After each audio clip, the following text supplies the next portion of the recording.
சமாதான காப்பு எனப்படாது.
ஜெபம் செய்வோம்.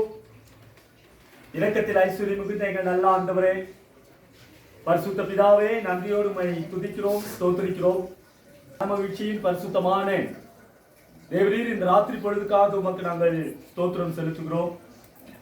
இப்பொழுதும் அன்பு சகோதரர் ஸ்டீபன் கனகராஜ் அவர்களுடைய இல்லத்தில் கடந்து வந்து உம்மை நோக்கி பார்க்க, உம்மை அப்பா பிதாவே என்று அழைக்க, கர்த்தர்களுக்கு தந்த எல்லா விதமான கிருபைக்காக, நன்மைக்காக, இரக்கத்துக்காக நாங்கள் உமக்கு ஸ்தோத்திரம் செலுத்துகிறோம்.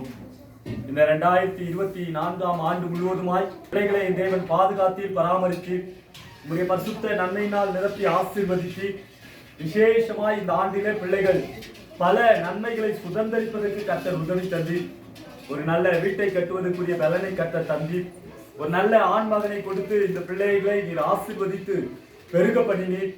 உமக்கு நாங்கள் ஸ்தோத்திரம் செலுத்துகிறோம். அருமையான சகோதரனுடைய வியாதியிலும் கர்த்தருடைய கரம் கூட இருந்தது.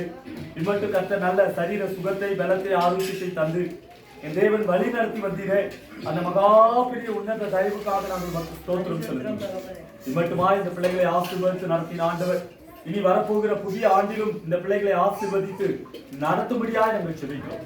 இந்த 2024 ஆண்டு முழுவதுமாய் எபினேசராய் உதவி செய்த ஆண்டவர், வரப்போகிற புதிய ஆண்டிலும் இம்மானுவேலராய் இந்த பிள்ளைகளோடு கூட இருந்து இவர்களை ஆசீர்வதிக்கும்படியா இவருடைய சமூகத்துல ஒப்பு கொடுத்து நாங்கள் ஜெபிக்கிறோம். ஆவியானவருடைய ஆளுகை இருக்கட்டும். திருச்சபையின் குடும்பங்களாய் ஒன்று கூடி இந்த அருமையான குடும்பத்தாரை நாங்கள் வாழ்த்துகிறோம், ஆசீர்வதிக்கிறோம். நாங்கள் கொண்டு வந்த இந்த வாழ்த்துதல் ஆசீர்வாதம் பிள்ளைகளுடைய வாழ்வில் நிறைவான நன்மைகளை கொண்டு வரட்டும். வரப்போகிற கிறிஸ்துமஸ், புத்தாண்டு நன்னாட்கள் இந்த குடும்பத்தாருக்கு ஒரு ஆசீர்வாதமான நாட்களாய் மாறட்டும். கர்த்தர் பெரிய காரியங்களை செய்யும், நன்மையினால் நிரப்பும். இயேசுவின் நல்ல நாமத்தில் ஜெபிக்கிறோம் எங்கள் நல்ல பிதாவே, ஆமென். நம்முடைய கர்த்தராகிய இயேசு கிறிஸ்துவின் கிருபை, பிதாவாகிய கடவுளின் அன்பும் ஐக்கியம் ஸ்நேகமும் சொல்லும் இன்றும் என்று சதா காலங்களிலும் நம் அனைவரோடும் இந்த குடும்பத்தின் பிள்ளைகளோடு கர்த்தருடைய வருகை மட்டும் நிறைவாய் தங்கி தாபரிப்பதாக. ஆமென்.